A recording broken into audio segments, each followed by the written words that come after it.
Perhaps it's a question you've wrestled with. Is your salvation really for keeps? How can you be certain that you're truly and permanently saved? John Macarthur answers those crucial questions in the study, The Grip of God, next on Grace to You.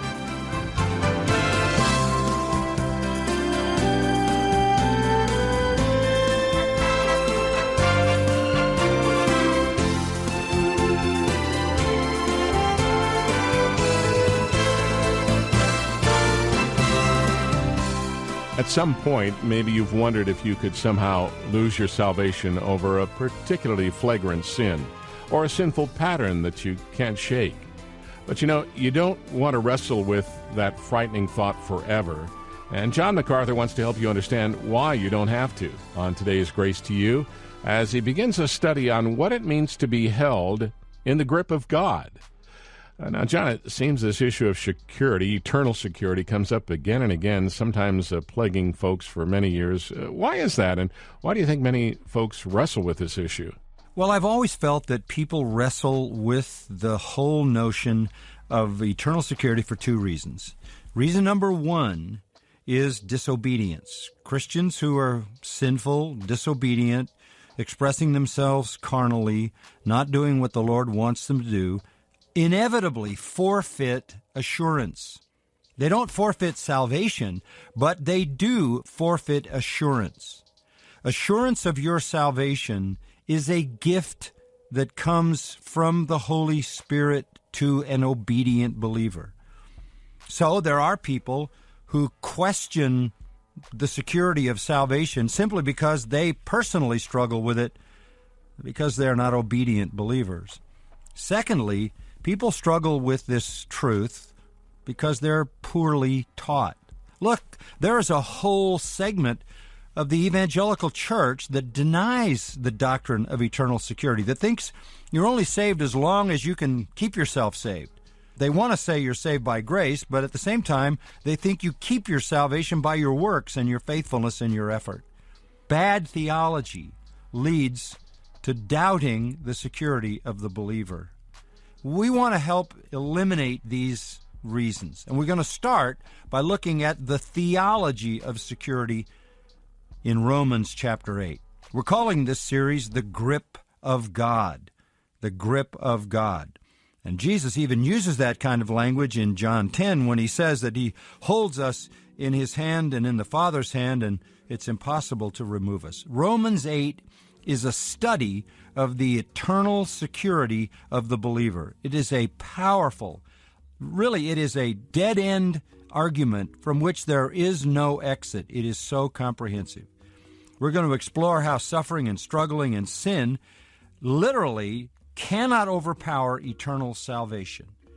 We're going to build some momentum as we go, and by the final crescendo, you're going to have a deep appreciation for the eternality of your salvation. Don't miss a day of the grip of God. It's been said, if you can lose your salvation, you will. So it's vital that you know just how permanent your salvation is. If you've turned to Christ in faith, can you then turn away? Find out now as John Macarthur heads to the book of Romans, chapter 8, to begin today's study, The Grip of God. Romans 8, 28, 29, and 30. Let me read those three verses for you. Romans 8, starting at verse 28. And we know that God causes all things to work together for good to those who love God, to those who are called according to his purpose. For whom he foreknew, he also predestined to be conformed to the image of his Son, that he might be the firstborn among many brethren. And whom he predestined, these he also called. And whom he called, these he also justified. And whom he justified, these he also glorified. Now, if you just take verse 28, which, as I say, is part of this summary of the security of the believer, we could divide it into four sections. Verse 28 talks about the extent of our security. It talks about the recipients of security, the source of security, and the certainty of security comes in verses 29 and 30. The extent of security, it covers all things. The recipients of this security, those who love God. The source of their security, they are called. The certainty of their security, that whoever he foreknew, and whoever he predestined, and whoever he called, and whoever he justified, he glorified. So we see the extent, the recipients, the source, and the certainty of security. If anybody ever asks you where in the Bible it tells them about being eternally secure, this is where you go first and foremost. Now let's take that first point and let's just talk about the extent of our security. How really secure are we? Well, here is the extent of our security in one simple statement. And we know that God causes all things to work together for good. That is the extent of our security. That is a tremendously comforting and reassuring statement. There could not be a more reassuring statement than that. No statement made to a believer could contribute more hope, more happiness, more freedom, and more joy in the heart than that statement. Because what it says is that no matter what pain, no matter what problems, no matter what failures, no matter what difficulties, no matter what disasters, no matter what sins, no matter what suffering, no matter what temptation, all things work together for good.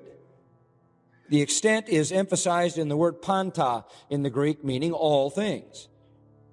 It is a comprehensive promise. And the context has no limits. The context puts no limits on it. There's nothing that qualifies the all things. Nothing. It means absolutely what it says.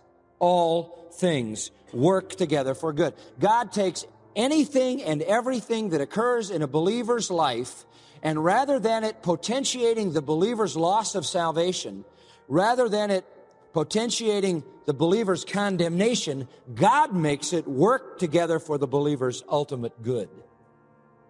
This is the greatest promise that we can have in this life. There are absolutely no limits on this statement in this context. It is limitless.